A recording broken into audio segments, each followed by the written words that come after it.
जरा सोचिए। आहा, आपको अपनी जॉब में अपने करियर का सबसे बड़ा प्रमोशन मिल गया है। एचआर ने बहुत ही शानदार शब्दों में आपको बधाई भी दे दी है और प्रमोशन का लेटर एकदम आपके हाथ में है। हाँ, ये तो बहुत अच्छी बात है ना? लेकिन सोचिए, जब आप अपनी नई कैबिन की तरफ जाते हैं तो मैनेजमेंट आपको रोकता है और कहता है कि देखिए, आप इस कुर्सी पर तब तक नहीं बैठ सकते जब तक पूरी ऑफिस बिल्डिंग को तोड़कर दोबारा नहीं बनाया जाता। ओहो, मतलब कुर्सी सामने है पर आप बैठ नहीं सकते। बिल्कुल। और मजे की बात यह है कि किसी को नहीं पता कि उस बिल्डिंग का काम कब शुरू होगा और कब खत्म होगा। ये तो एक बहुत बेतुका मजाक लग रहा है। एकदम। सुनने में ये मजाक लगता है, लेकिन हमारे सोर्सेज और जो रिसर्च दस्तावेज हम देख रहे हैं उनके पन्नों में ठीक यही स्थिति आज भारत में महिलाओं के राजनीतिक आरक्षण की है। सही बात है। तो आज के हमारे इस गहरे विश्लेषण का विषय कोई साधारण मुद्दा नहीं है। ये एक ऐसा विरोधाभास है, मतलब एक ऐसा पैराडॉक्स है जो हमारे समाज की सबसे कड़वी सच्चाई को सामने लाता है। और ये सच्चाई बहुत जरूरी है समझना। बिल्कुल। एक तरफ हमारे पास नारी शक्ति वंदन अधिनियम 2030 है जो ऐतिहासिक है, और दूसरी तरफ नेशनल क्राइम रिकॉर्ड ब्यूरो के ऐसे डरावने आंकड़े हैं जो इस कागजी जीत पर सीधे सवाल उठाते हैं। आज की हमारी इस चर्चा का मिशन सिर्फ इन खबरों की हेडलाइंस को पढ़ना नहीं है, बल्कि उस जटिल तंत्र को डिकोड करना है जो ऑप्टिक्स दिखावे और जमीनी हकीकत के बीच एक बहुत बड़ी दीवार बनकर खड़ा है। और मैं कहूंगा कि ये दीवार सिर्फ ईंट पत्थरों से नहीं बनी है।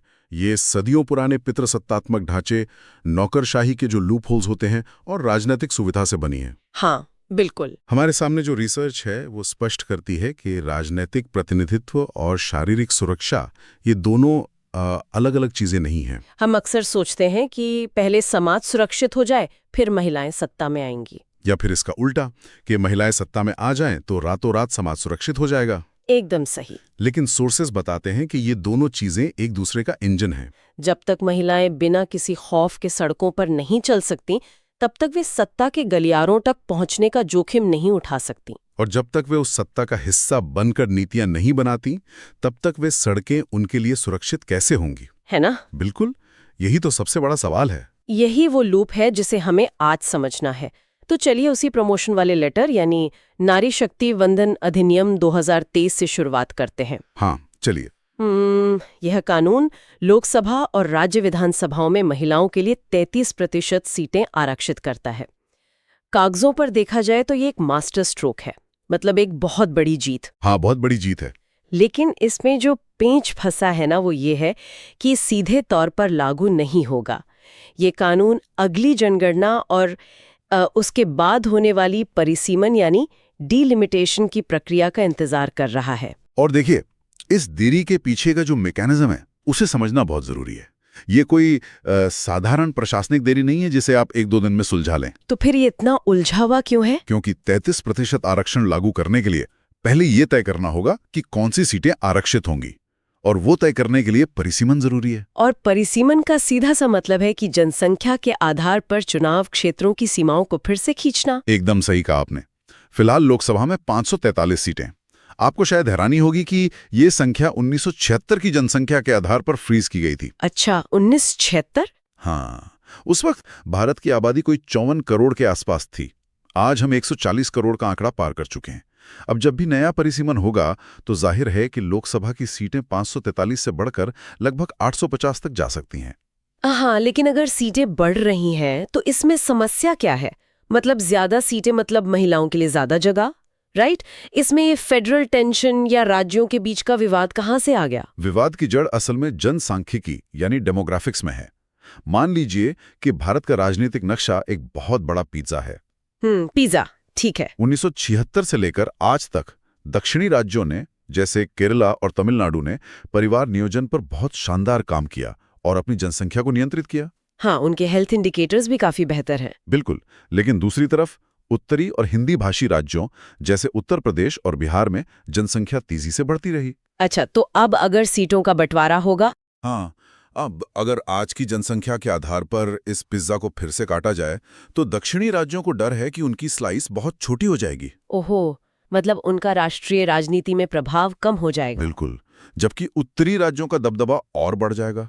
ये एक बहुत गहरी राजनीतिक रस्साकशी है। यही कारण है कि ये प्रक्रिया रुकी हुई है। मतलब ये कितनी अजीब विडंबना है ना। जिन राज्यों ने सरकारी नीतियों का पालन करके अपनी जनसंख्या कम की, उन्हें ही राजनीतिक रूप से नुकसान उठाना पड़ सकता है। हाँ, यही डर है उन्हें। हमारे सोर्सेज में एक बहुत ही दिलचस्प पॉइंट ये भी है कि अप्रैल 2026 में लोकसभा में एक प्रस्ताव लाया गया था। हाँ, वो जो डीलिंग करने की बात थी। बिल्कुल। कोशिश ये थी कि इस 33% महिला आरक्षण को परिसीमन की इस जटिल शर्त से अलग कर दिया जाए, ताकि इसे 2029 के चुनावों से पहले लागू किया जा सके। लेकिन वो प्रस्ताव गिर गया। वो गिर गया। मतलब आपको आरक्षण तो दे दिया गया है, लेकिन सिस्टम कह रहा है कि पहले हम अपना ये डेमोग्राफिक पिज्जा बांट लें, फिर आपको आपकी जगह देंगे। बिल्कुल।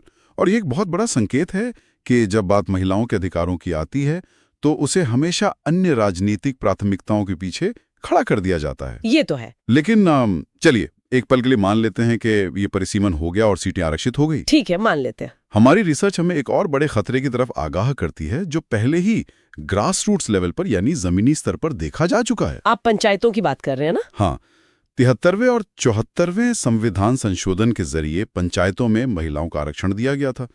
पंजाब जैसे राज्य ने तो इसे 50% तक कर दिया था। जो कि कागजों पर बहुत अच्छा कदम था। बिल्कुल था। लेकिन वहां से एक नई बीमारी पनपी, सरपंच पति या पंचायत पति सिंड्रोम। एक मिनट, मैं यहाँ थोड़ा असहमत होना चाहूंगी और इस पर आपसे क्लैरिटी चाहती हूँ। हाँ, बताइए। देखिए, पंचायतों में ये सरपंचपति संस्कृति इसलिए हावी हुई क्योंकि वो छोटे समुदाय हैं। हाँ, शायद वहाँ साक्षरता कम थी या महिलाओं को घर से बाहर निकलने की आदत नहीं थी।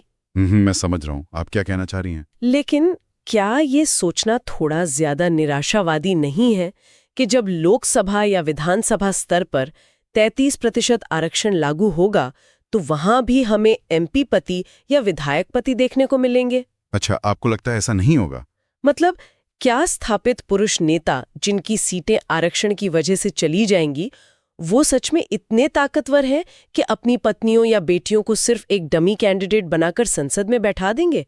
क्या राष्ट्रीय स्तर की राजनीति में कोई भी सक्षम स्वतंत्र महिला नहीं मिलेगी? देखिए, आपका ये सवाल बहुत ही स्वाभाविक है, लेकिन राजनीतिक सत्ता का चरित्र इतना सीधा नहीं होता। डेटा और हमारा पिछला अनुभव बताता है कि पितृसत्ता बहुत तेजी से खुद को नए नियमों के हिसाब से ढाल लेती है। मतलब वो कोई ना कोई रास्ता निकाल ही लेते हैं। बिल्कुल। जब किसी कद्दावर पुरुष नेता की सीट महिला के लिए आरक्षित हो जाती है तो वो इतनी आसानी से सत्ता नहीं छोड़ता। वो अपनी पत्नी या बेटी को चुनाव लड़ाता है। हाँ, ये तो हमने देखा है। ये कोई निराशावाद नहीं है, बल्कि सत्ता को अपने ही परिवार में बनाए रखने का एक कैलकुलेटेड राजनीतिक कदम है। और देखिए, इसमें सिर्फ उन नेताओं की गलती नहीं है। तो और किसकी गलती है? जो पूरा प्रशासनिक ढांचा है ना, वो भी इसी तरह काम करता है। कई बार सरकारी अधिकारी, बीडीओ या पुलिस वाले सीधे उस चुनी हुई महिला प्रतिनिधि से बात करने के बजाय उसके पति या पिता से बात करना पसंद करते हैं। अच्छा, ऐसा क्यों? क्योंकि उन्हें उसी पुरुष वर्चस्व वाले सिस्टम में काम करने की आदत होती है। हालांकि पंचायती राज मंत्रालय ने इसे रोकने के लिए सशक्त पंचायत नेत्री अभियान जैसी पहल की है। हाँ, और मैंने वो द वायरल फीवर या टीवीएफ का शो भी देखा था, असली प्रधान कौन। उसके जरिए इस प्रॉक्सी संस्कृति पर चोट करने की काफी अच्छी कोशिश की गई है। बिल्कुल। लेकिन जब तक राजनीतिक दल खुद महिलाओं की स्वायत्त लीडरशिप मतलब इंडिपेंडेंट लीडरशिप विकसित नहीं करते, तब तक 33% आरक्षण सिर्फ पुराने पितृसत्तात्मक ढांचे को एक नया नकाब पहना देगा। ये काफी वैलिड पॉइंट है। तो मान लेते हैं कि ये खतरा वास्तविक है, लेकिन उन महिलाओं का क्या जो किसी नेता की डमी नहीं है? हाँ, ऐसी भी बहुत महिलाएं हैं जो सच में अपने दम पर सत्ता में आती हैं और स्वतंत्र रूप से काम करती हैं। हमारे सोर्सेज बताते हैं कि जब ऐसी महिलाएं सत्ता में होती हैं तो जमीन पर कुछ वास्तविक बदलाव देखने को मिलते हैं। बिल्कुल। और यहीं पे रोल मॉडल इफेक्ट की थ्योरी काम करती है। रिसर्च साफ तौर पे दिखाती है कि जिन इलाकों में महिला राजनेता या अधिकारी होती हैं, वहां महिलाओं के खिलाफ अपराधों की रिपोर्टिंग दर बढ़ जाती है। रिपोर्टिंग बढ़ जाती है?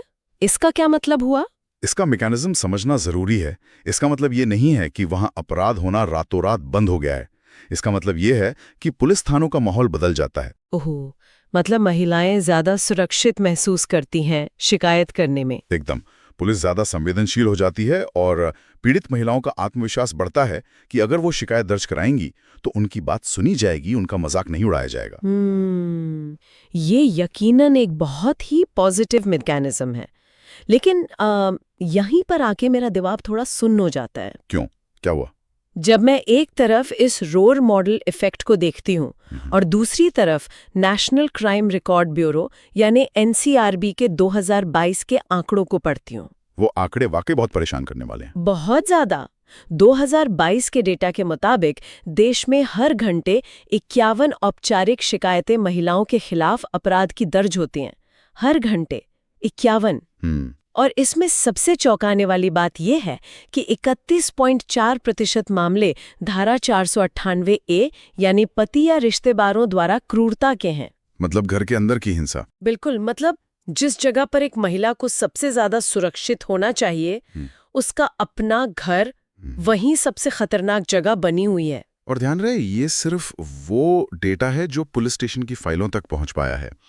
समाजशास्त्रियों ने इसे द शैडो पैंडेमिक या खामोशी की महामारी कहा है। खामोशी की महामारी, ये शब्द अपने आप में बहुत भारी है। हाँ, अगर आप नेशनल फैमिली हेल्थ सर्वे जो NFHS 5 है उसके आंकड़ों को देखें तो 32% शादीशुदा महिलाएं किसी न किसी रूप में शारीरिक, यौन या भावनात्मक हिंसा का शिकार होती हैं। 32%, ये तो बहुत बड़ा नंबर है। और इनमें से एक बहुत बड़ा हिस्सा कभी पुलिस तक पहुंचता ही नहीं है, क्योंकि सामाजिक कलंक, आर्थिक निर्भरता और परिवार के दबाव का मैकेनिज्म उन्हें चुप रहने पर मजबूर कर देता है। और जो डेटा रिपोर्ट हो रहा है ना, वो और भी ज्यादा खौफनाक है। 2021 के आधिकारिक डेटा के अनुसार एक ही साल में 3,75,000 से ज्यादा महिलाएं और 90,000 बच्चियां लापता हुई हैं। ये आंकड़े सच में रोंगटे खड़े कर देते हैं। जो लोग अभी हमारी इस चर्चा को सुन रहे हैं, मैं चाहूंगी कि वो इस संख्या के वजन को महसूस करें। लगभग 4.25 लाख महिलाएं और बच्चियां एक साल में गायब हो जाती हैं। ये सिर्फ स्प्रेडशीट में दर्ज कुछ संख्याएं नहीं हैं, ये उस सिस्टम की बहुत बड़ी विफलता है।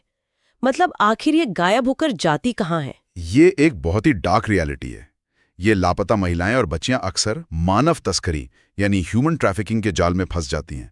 उन्हें जबरन देह व्यापार या बंधुआ मजदूरी में धकेल दिया जाता है। ये कितना भयानक है। और कई मामलों में ये बिना रिपोर्ट की गई हत्याएं या ऑनर किलिंग होती हैं, जिन्हें बस लापता का नाम दे दिया जाता है। यही वो बिंदु है जहां हम देखते हैं कि सिर्फ संसद में बैठने से सुरक्षा की गारंटी नहीं मिलती। जब तक हमारा क्रिमिनल जस्टिस सिस्टम अपराधियों को पकड़ने और सजा दिलाने में सक्षम नहीं होगा, तब तक प्रतिनिधित्व अधूरा है। और ये क्रिमिनल जस्टिस सिस्टम कैसे काम करता है, खासकर जब अपराधी कोई VIP हो? इसके कुछ बहुत ही विभत्स उदाहरण हमारी रिसर्च फाइलों में मौजूद हैं। जो हाई प्रोफाइल केसेस हैं। या मैं एक बात स्पष्ट कर दूं, हमारे सोर्सेज में कुछ ऐसे हाई प्रोफाइल मामलों का जिक्र है जिन पर बहुत राजनीतिक बहस हुई है। जो लोग हमें सुन रहे हैं उन्हें मैं बता दूं कि हम यहाँ किसी राजनीतिक दल का पक्ष नहीं ले रहे हैं। बिल्कुल नहीं, हम सिर्फ फैक्ट्स पर बात कर रहे हैं। हाँ, और ना ही हम कोई कानूनी फैसला सुना रहे हैं। हमारा मकसद सिर्फ ये देखना है कि सोर्सेज के मुताबिक सिस्टम का रवैया कैसे बदल जाता है। सही बात है। उदाहरण के लिए 2022 का अंकिता भंडारी केस देखिए। 19 साल के एक रिसेप्शनिस्ट को सिर्फ इसलिए मार दिया गया क्योंकि उसने एक VIP गेस्ट को एक्स्ट्रा सर्विसेज देने से साफ मना कर दिया था। देखिए, अंकिता भंडारी केस इस बात का क्लासिक उदाहरण है कि संस्थाएं कैसे काम करती हैं। इस केस में जो सबसे ज्यादा विचलित करने वाली बात थी वो हत्या के बाद का घटनाक्रम था। वो बुलडोजर वाला एक्शन। मीडिया और पब्लिक में भारी गुस्सा देखने के बाद प्रशासन ने रातों रात उस रिजॉर्ट पर बुलडोजर चला दिया। सतह पर इसे त्वरित न्याय या कड़ी कार्रवाई के रूप में पेश किया गया। हाँ, ऑप्टिक्स के लिए तो ये बहुत अच्छा लगा कि देखो सरकार ने तुरंत एक्शन लिया। लेकिन क्रिमिनल ज्यूरिस्प्रूडेंस के नजरिए से अगर आप देखें तो आरोप ये लगे कि ये बुलडोजर कार्रवाई इंसाफ के लिए नहीं बल्कि उस VIP को बचाने के लिए की गई थी, ताकि उस कमरे से सारे फॉरेंसिक सबूत नष्ट हो जाएं। वाकई, मतलब सबूत मिटाने के लिए पूरी बिल्डिंग गिरा दी? आरोप तो यही है, और नतीजा ये हुआ कि उस तथाकथित VIP का नाम कभी आधिकारिक रूप से सामने नहीं आ पाया। ये सच में रोंगटे खड़े कर देने वाला है कि न्याय के नाम पर ही सबूत मिटा दिए जाएं। इसी तरह 2023 में हमने देश की सबसे बड़ी महिला रेसलर्स को देखा। हाँ, जंतर मंतर वाला प्रदर्शन। जो ओलंपिक मेडल विजेता हैं और जिन्होंने पूरी दुनिया में देश का नाम रोशन किया, उन्हें जंतर मंतर की सड़कों पर प्रदर्शन करते देखा। उनका आरोप सत्तारूढ़ दल के एक सांसद और रेसलिंग फेडरेशन के अध्यक्ष पर था। यहाँ मेरे लिए जो बात सबसे ज्यादा हैरान करने वाली थी वो ये नहीं थी कि आरोप लगे, बल्कि ये थी कि जब जांच हुई तो पता चला कि फेडरेशन में पॉश एक्ट के तहत जो एक इंटरनल कंप्लेंट्स कमेटी या आईसीसी होनी चाहिए थी वो थी ही नहीं। ये तो बेसिक रिक्वायरमेंट है। वही तो, ये अपने आप में एक डार्क कॉमेडी है कि आप इंटरनेशनल लेवल के ओलंपिक चैंपियंस तैयार कर सकते हैं, करोड़ों का बजट संभाल सकते हैं, लेकिन सुरक्षा के लिए 3 सदस्यों की एक बेसिक कमेटी बनाना आपके लिए बहुत मुश्किल है। देखिए, इसे भूल या लापरवाही समझना हमारी बहुत बड़ी गलती होगी। तो फिर क्या है ये? ये एक जानबूझकर बनाया गया नौकरशाही का लूप होल है। इसे एलीट इम्प्यूनिटी या सत्ताधारियों को सजा ना मिलना कहते हैं। Elite impunity. जब पीड़ित कमजोर हो और आरोपी ताकतवर, राजनीतिक रसूख वाला हो, तो संस्थाएं, चाहे वो पुलिस हो, प्रशासन हो या स्पोर्ट्स फेडरेशन, वो ये देखती हैं कि सत्ता का पड़रा किस तरफ भारी है। मतलब वो ताकतवर के साथ खड़ी हो जाती। बिल्कुल। आईसीसी ना होना कोई प्रशासनिक चूक नहीं थी, बल्कि ये ताकतवर लोगों को जवाबदेही से बचाने का एक तरीका था।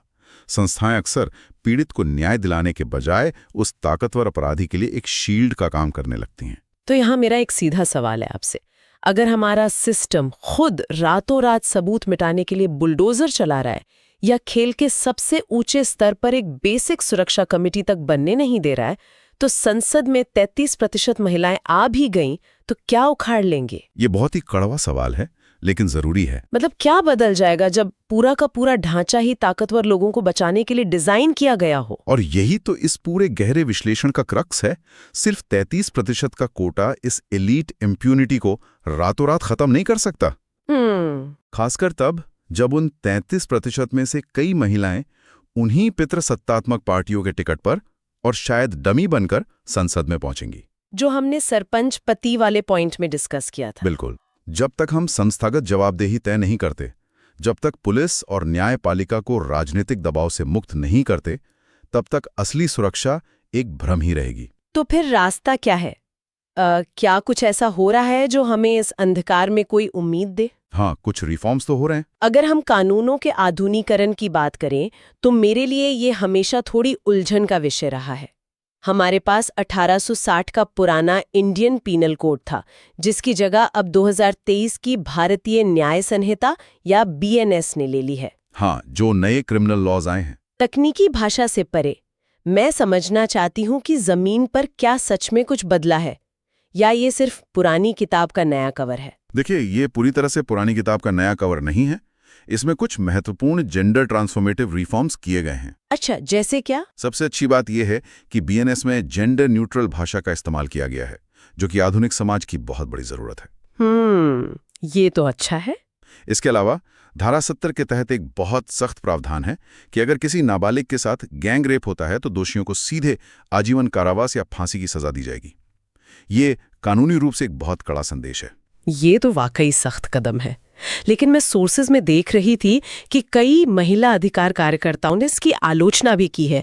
आखिर वो कमियां क्या हैं जो बीएनएस में छूट गई हैं? सबसे बड़ी कमी यह है कि इतने बड़े ऐतिहासिक बदलाव के बावजूद भारत में मैरिटल रेप यानी वैवाहिक बलात्कार को अभी भी अपराध की श्रेणी में नहीं रखा गया है। ओहो, मतलब ये तो वही बात हो गई कि शादी हो गई तो कंसेंट की जरूरत नहीं है। एकदम।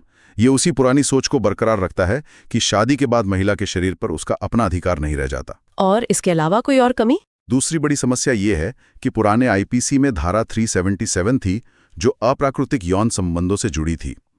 बीएनएस में वयस्क पुरुषों या ट्रांसजेंडर व्यक्तियों के साथ होने वाले यौन उत्पीड़न के लिए वैसी कोई स्पष्ट कानूनी व्यवस्था नहीं की गई है। तो मतलब उनके लिए कानून में कोई सुरक्षा ही नहीं है? हाँ, इससे एक बहुत बड़ा कानूनी खालीपन पैदा हो गया है, जो पीड़ितों को असुरक्षित छोड़ देता है। तो मतलब कानून अब भी पूरी तरह से फुल प्रूफ नहीं है, लेकिन सिर्फ पुलिस और अदालतें ही तो सुरक्षा नहीं तय करती। बिल्कुल नहीं, इंफ्रास्ट्रक्चर का बहुत बड़ा रोल है। हाँ, हमारे सोर्सेज में एक बहुत ही दिलचस्प फ्रेमवर्क का जिक्र है, शी राइजेस फ्रेमवर्क, और ये फेमिनिस्ट अर्बन प्लानिंग यानी महिलाओं के अनुकूल शहरी विकास की बात करता है। ये कॉन्सेप्ट मुझे बहुत ही व्यावहारिक लगा। ये बहुत ही शानदार और प्रैक्टिकल अप्रोच है। देखिए, सुरक्षा का मतलब सिर्फ हर चौराहे पर एक पुलिस वाला खड़ा करना नहीं है। तो फिर क्या है? शी राइजेस फ्रेमवर्क का मानना है कि हमारे शहरों की बनावट ही ये तय करती है कि वहाँ महिलाएं कितनी सुरक्षित होंगी। शहर की बनावट। अगर हम मैकेनिज्म की बात करें तो सोचिए कि एक महिला रात की शिफ्ट से लौट रही है। अगर बस स्टॉप से उसके घर तक स्ट्रीट लाइट्स काम नहीं कर रही हैं, फुटपाथ टूटे हुए हैं या लास्ट माइल कनेक्टिविटी जैसे ई रिक्शा या ऑटो सुरक्षित नहीं है, तो अपराध की संभावना अपने आप बढ़ जाती है। ये तो हम सब ने कभी ना कभी महसूस किया है। तो फेमिनिस्ट अर्बन प्लानिंग ये मांग करती है कि शहरों का निर्माण ऐसा हो जो महिलाओं की रोजमर्रा की जिंदगी को आसान और सुरक्षित बनाए। इसमें काम करने वाली महिलाओं के लिए सुरक्षित पब्लिक ट्रांजिट और क्रेच की सुविधा भी शामिल है। और इसी में वन स्टॉप सेंटर्स का विस्तार भी आता है, जहां हिंसा की शिकार महिलाओं को दर दर भटकने की बजाय एक ही छत के नीचे मेडिकल, लीगल और साइकोलॉजिकल मदद मिल सके। हाँ, ये बहुत जरूरी है। साथ ही मुझे लगता है कि जब हम पुलिस की बात करते हैं तो पुलिस फोर्स में महिलाओं की भागीदारी बढ़ाना बहुत जरूरी है।